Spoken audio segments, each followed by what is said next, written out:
Ah oui, c'est pas mal ça. Genre de musique spa ou autre, non? Planant. Oui, un peu planant, oui. Pourquoi je vous parle de ça maintenant, Laurence Ostolaza? Parce qu'à l'occasion du salon Bien-être et Médecine douce qui va ouvrir ses portes jeudi, on va s'intéresser. Alors, c'est une nouvelle étude américaine, mais qui dit ce qu'on avait déjà entendu précédemment, c'est à savoir que nos capacités mentales pourraient être renforcées, mais par quoi? Alors voilà, la nouveauté, c'est que nos capacités cognitives, comme on dit, peuvent être améliorées, renforcées. Mais là, l'étude porte sur le yoga. Elle a été publiée dans le journal de la maladie d'Alzheimer. Et c'est ça qui nous a interpellés. Les chercheurs de l'université de Los Angeles, donc c'est pas rien, ils ont testé, en fait, ils ont voulu regarder si le yoga, couplé à une autre activité cérébrale comme la méditation, pouvait influencer et renforcer les capacités mentales. Alors, ils ont recruté des adultes d'âge moyen, d'autres plus âgés. Tous, il y avait un dénominateur commun, tous prétendaient s'inquiéter de perte de mémoire. Et on sait que les pertes de mémoire sont un marqueur, un précurseur du début de la démence mentale, c'est-à-dire de la dégénérescence du cerveau. Le cerveau des volontaires a été placé sous imagerie médicale. Résultat, ceux qui avaient pratiqué le yoga et la méditation ont montré plusieurs choses. Des améliorations de leur humeur, des améliorations de la mémoire visuelle et spatiale. Et en plus, les marqueurs de dépression potentielle étaient plus bas. Le yoga associé à la méditation, ça existe. Ça s'appelle le yoga tibétain, figurez-vous. Et la médecine tibétaine englobe aujourd'hui le yoga pour lutter contre le vieillissement, avec également des plantes. Vous allez voir tout ça. Nous sommes allés dans un centre, le centre tibétain, à Paris.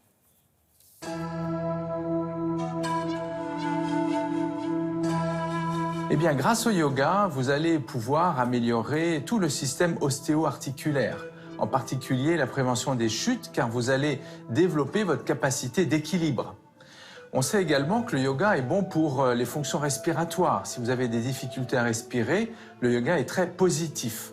Le yoga va également vous aider pour la gestion de problèmes comme l'hypertension artérielle, car le contrôle des émotions vous permettra d'avoir une meilleure gestion de ces troubles cardiovasculaires.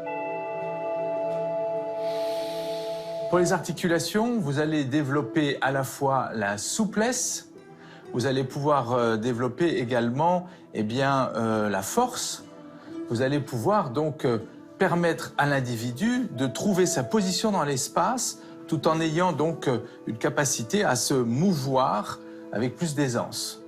Le yoga est une discipline qui travaille énormément sur le mental.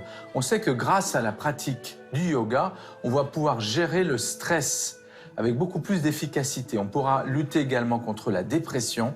Et ce qui est intéressant, c'est que le yoga, lorsqu'il est poussé, permettra aux individus de développer leur vie spirituelle. On est différent des Tibétains et en Inde, traditionnelle, c'est la méditation et la respiration. C'est ça la différence. La méditation aide pour calmer et physique et mental.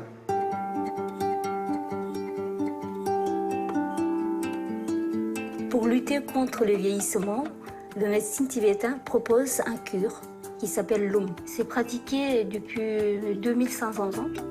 Le cure, il y a 3 étapes. Ces 3 étapes, il commence avec un bain et avec différentes plantes médicinales et qui aident à réchauffer tout ce qui est zone crispée, qui aident à ouvrir le pore pour éliminer tout ce qui est toxique qui sont bloqués. Ensuite, on englobe avec le poudre de pois chiche qui aide à plus profond pour observer tout ce qui est l'humidité, surtout dans les articulations et les tendons. Ensuite, on fait un massage avec de l'huile chaude qui referme le pore pour garder tous les principes qui sont liés avec le massage, englobement et aussi le bain.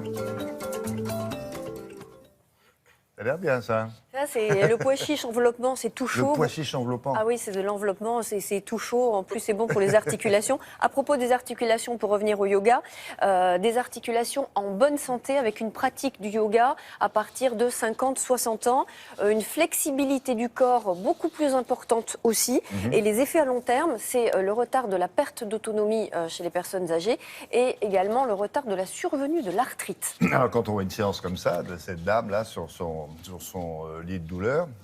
Combien de temps ça dure, ça? Ça dure 1h30, 2 heures, ça peut Non. parfois durer 3 heures. Vous avez des soins dans ce genre d'institut tibétain. Vous entrez une demi-journée, vous faites à la fois du yoga, de la méditation, des soins. Et c'est comme si vous étiez parti aller une semaine en vacances. C'est ça qui est génial.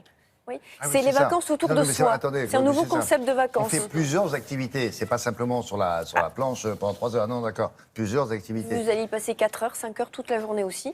Et c'est oui, un nouveau concept de bien-être autour Ah ouais. de soi-même. Mais si on fait pas tout, si on fait qu'une heure, ça coûte combien? Ça coûte entre 80 et 90 euros, 1h30 en général, mais c'est les prix pratiqués partout à Paris sur des massages. D'accord.